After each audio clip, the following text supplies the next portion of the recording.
জি, রাজনৈতিক দলগুলো অন্তর্বর্তী সরকারকে ব্যর্থ করার চেষ্টা করছে। তা আমি জানি না প্রেক্ষিত বলেছেন কি বলেছেন তা জানি না, কিন্তু ওনার এই বক্তব্য এটা রাজনীতি বিরোধী বক্তব্য, এবং আমি আশা করি না যে তারা এই ধরনের বক্তব্য রাখবে। কারণ রাজনৈতিক দলগুলো সবসময়ই এই অন্তর্বর্তী সরকারকে সমর্থন করেছে, এবং সমর্থন করার উদ্দেশ্য একটা আছে, সেটা হচ্ছে গণতন্ত্রকে পুনঃপ্রতিষ্ঠা করা, রেস্টোরেশন অফ ডেমোক্রেসি। সেটার জন্যই আমরা কাজ করছি 15 বছর ধরে। আমরা সংগ্রাম করেছি, লড়াই করেছি, এবং এটা উনি কি উদ্দেশ্যে কে বলেছে আমি জানি।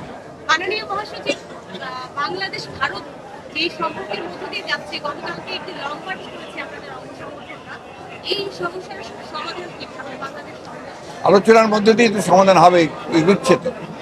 স্যার, ভারপ্রাপ্ত চেয়ারম্যানের কাছ থেকে কি বার্তা নিয়ে এসেছেন বাংলাদেশের রাজনীতির জন্য, ভারপ্রাপ্ত স্যার? চেয়ারম্যান সাহেব বার্তা দিয়েছে যে আপনারা সবাই ধৈর্য ধরবেন।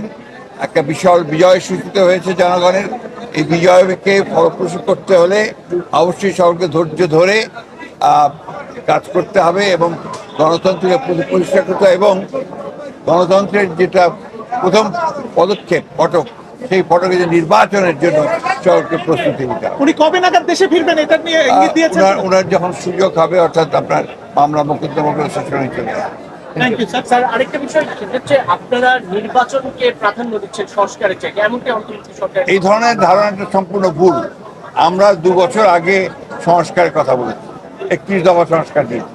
তারও আগে 2016 সালে আমরা আপনার ভিশন ফর আপনার BNP 2030 দিয়েছিলাম, এবং আমরা এখনো বলছি যে আমরা ন্যূনতম সংস্কারগুলো করে নির্বাচন দেওয়ার জন্য। এই জন্যে যে বাংলাদেশে যে সমস্যাগুলো তৈরি হচ্ছে, এই সমস্যাগুলো নির্বাচিত সরকার ছাড়া সমাধান করা বেশ চ্যালেঞ্জিং।